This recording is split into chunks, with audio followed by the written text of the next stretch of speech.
a little bit more into the metaphysical of the practice. Yesterday we focused very much on the physical, mechanical aspect of how our body works, how we receive sensations. And and today I want to expand it a little bit. So I want to start by offering a little observation, which is in the spiritual communities, a lot is talked about oneness. We're all one, everything is one, nothing is different, everything belongs together. And there's a truth in that. But our day-to-day reality is very dualistic. You know, there are men and women. There's dark, there's light, there's comfortable, uncomfortable.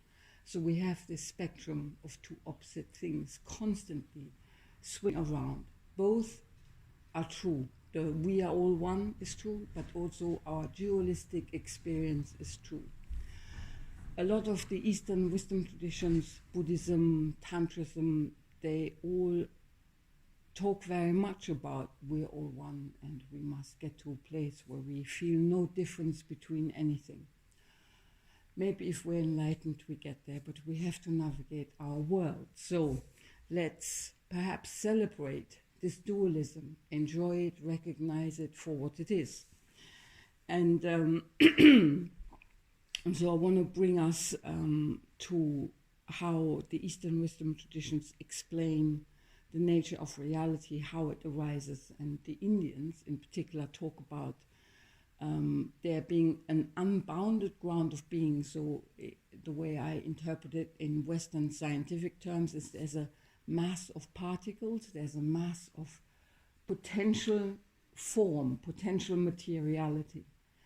And then that needs something else in order to come into shape, in order to become embodied. And that's usually a frequency.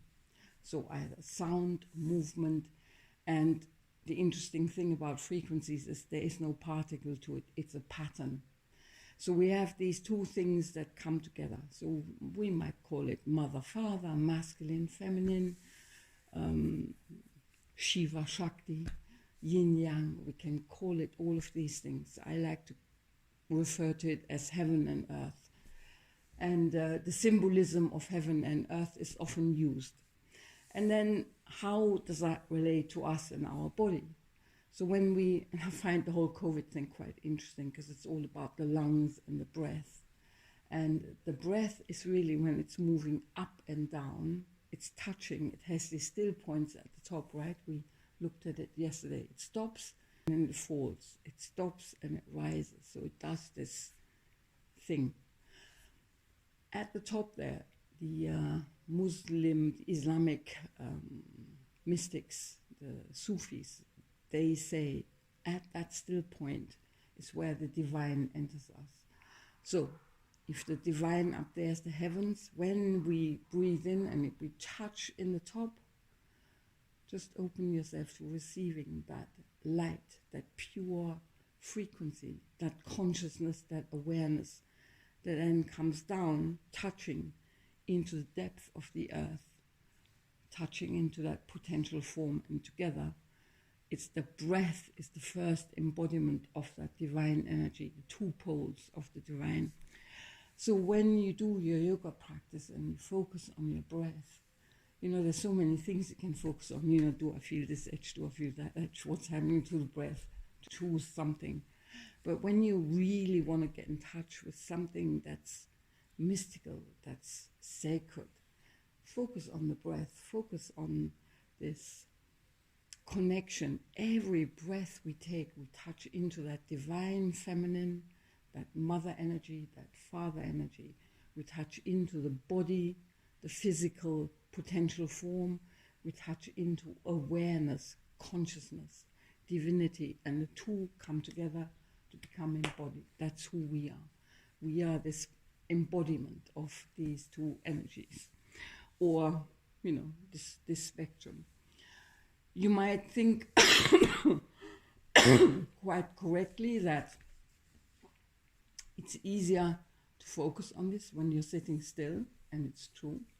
When you first begin, it's easier to just really touch into that. So we'll spend a little bit longer this morning just feeling into the breath.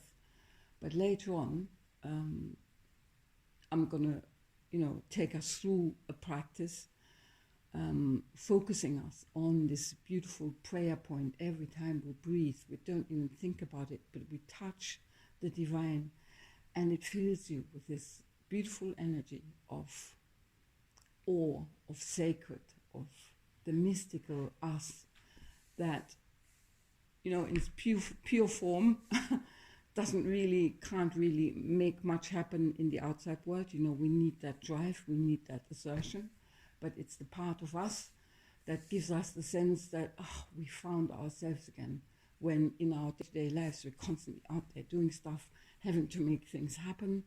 When we lose that connection, that's the part, that's our true nature, this beautiful combination of the sacred, the mystical part of ourselves. So let's celebrate that this morning in the practice. And we start by just feeling into the breath. And so first, let's make yourself comfortable. If you need a couple of pillows under your bottom, we're going to sit like this for probably at least 10 minutes.